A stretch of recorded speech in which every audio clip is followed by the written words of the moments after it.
Hey everybody, once again, this is Jose Trujillo, the world's greatest living artist, coming to you from a corner of my art studio. And I wanted to talk to you today about something that I think is pretty cool, or not, who knows, depending from where you see it. But this is the idea of representation in artwork. Many of us tend to fall in a false idea of what's good and what's bad. And I believe the reason for that is because for so long artwork has operated, or not artwork, but the juries, I guess, the yay or naysayers in the art world have operated through representational art, right? It's only been a small, well, relatively gap of time that representation art is kind of out the window, and it's making a comeback, and I love it. I love the new classical stuff that's happening with a lot of artists. But anyways, that's something else. But that's how we gauge, right? That's how we gauge for the most part. Especially in painting, drawing, and then plastic arts like that, sculpture and stuff like that. We gauge it through, does it look like something? You know, is it representational or is it conceptual? We don't use those words. Most of us don't. Maybe people that are well read in the lingo of the art use them, but most people say, oh, that doesn't look like anything, or what is that supposed to be? Or, you know, we still use things like that, words like that. Because, I mean, that's, you know, most people, right? So the thing is that when we are, as artists, right, I'm talking about painters, people that draw or whatever. When we are creating artwork, we ourselves are also conditioned with that idea of representational work. And we measure ourselves, not all of us, but many of us. And maybe whether we know it or not, at some level, almost most of us, you know, at some level, we suffer from that. And I mean suffer as in you know, mentally, right? Emotionally. Suffer from that. It creates anxiety. When we're creating artwork, we're like, does this look real? Does this not look real? Or it doesn't matter what we create. We may be creating even abstract work, and we're trying to measure it by some other abstract artist, you know, and is it representational to that artist, right? Maybe you're trying to do some work by de Kooning, you know, learning some of that, you know, some of that stuff, and you're kind of constantly going back, and it's fine because that's how we learn. But there is a point. This is where I'm talking about. This is really the meat of the meat of the video here. But watch the whole thing.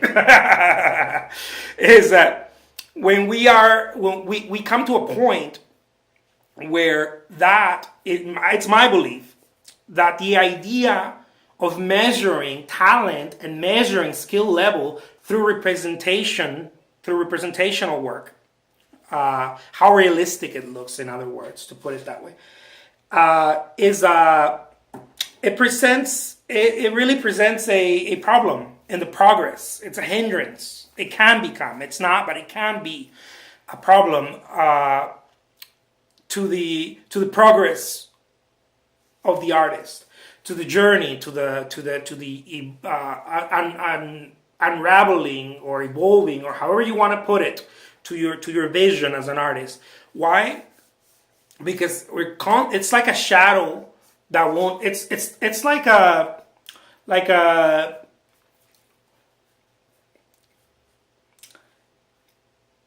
I don't know if it's like this exactly, but I'm going to use an example. For example, feminism, right? You have women and the feminist movement, right? If women continue to measure themselves to Victorian times, there can't be there can't be a liberation, and I'm not talking about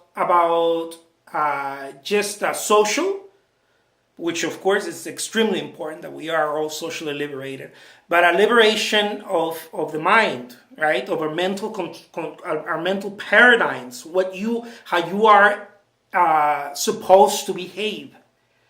And I don't know if I made my point there, but in artwork it's the same way. If we continue to measure ourselves with, like, if you're a portrait painter and you constantly try to measure yourself to John Singer Sargent, or I don't know, the Portrait Society tends to do this. They pick an artist and then everybody's like, yeah, we're all gonna paint like him, or her, and yeah, I don't think it's fair, and I think it presents a challenge.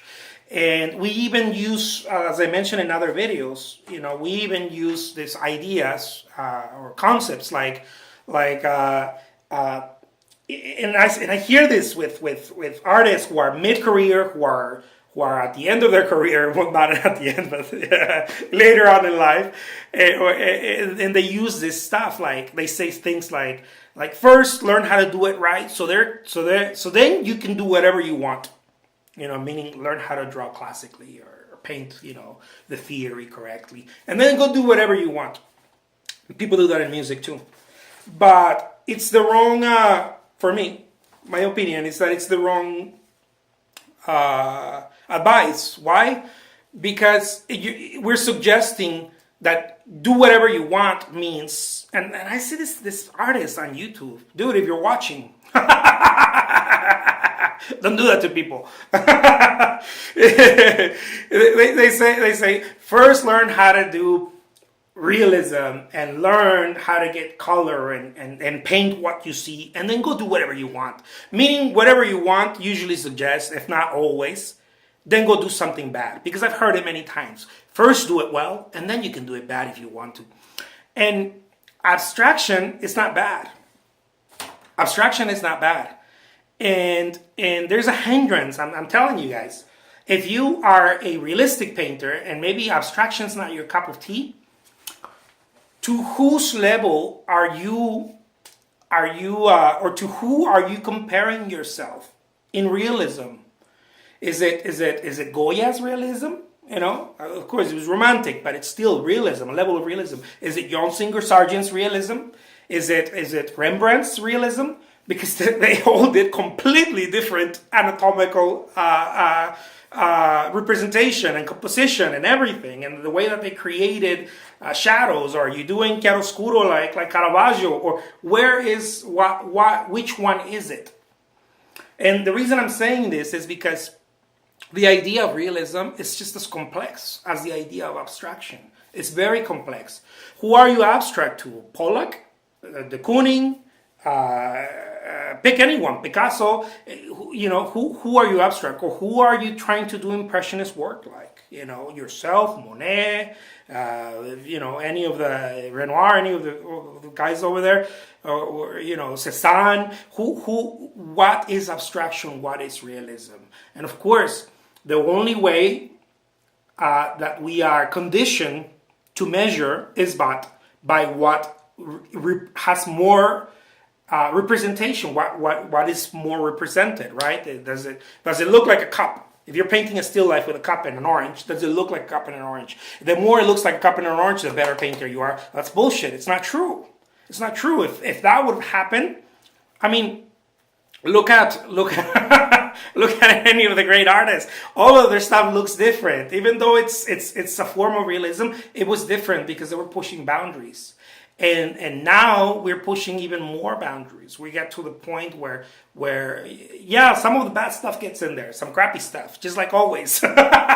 Some crappy stuff rides the wave too. But for the most part, no. For the most part, people are breaking boundaries. And anyways, I don't want to make it too long because I promised myself I was going to make it shorter.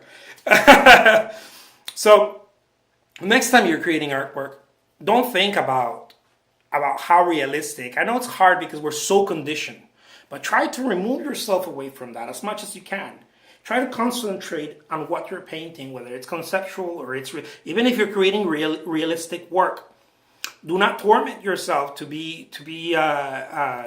create portraits like John Singer Sargent. Do not torture yourself. If that's what you want to accomplish, great, right? Great. I mean, don't listen to me. Whatever, do your thing.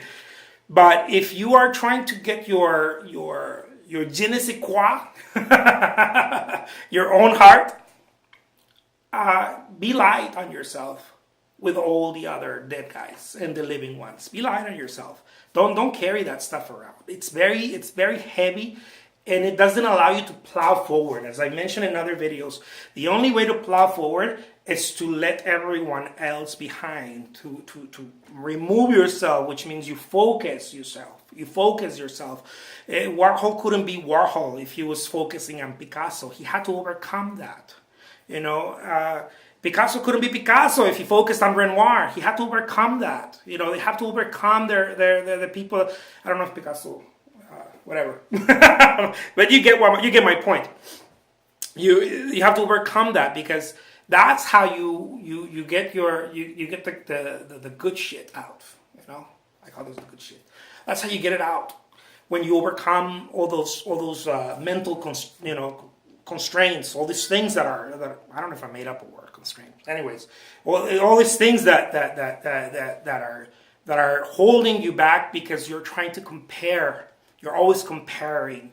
Is this color like the one? This some of the stuff I used to do, and sometimes it still visits me. I call it visits, like if it's a ghost.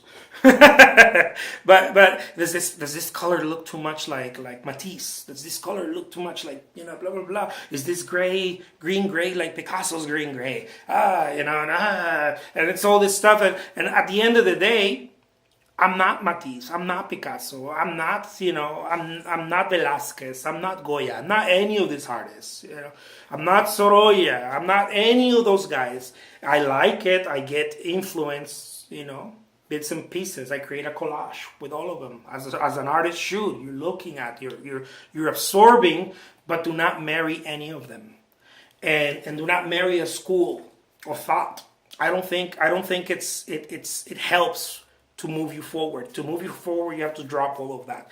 And many people say, well, art teachers tend to say this kind of stuff. Well, first learn how to construct. Of course, yeah, that's great. Learn the theory, learn this, learn that. You want to learn because it's a craft. You want to learn the art part. I'm not suggesting that you shouldn't learn theory and you shouldn't learn anatomy if you're trying to become a figurative painter or portrait painter or whatever. I'm not suggesting you shouldn't. What I'm saying is, don't be too hard on yourself with it. Take it lightly, because it can become a hindrance. It can stop you and suppress you from moving forward. I'll leave it at that. Man, I made it twice as long. I was going to make it 5 minutes.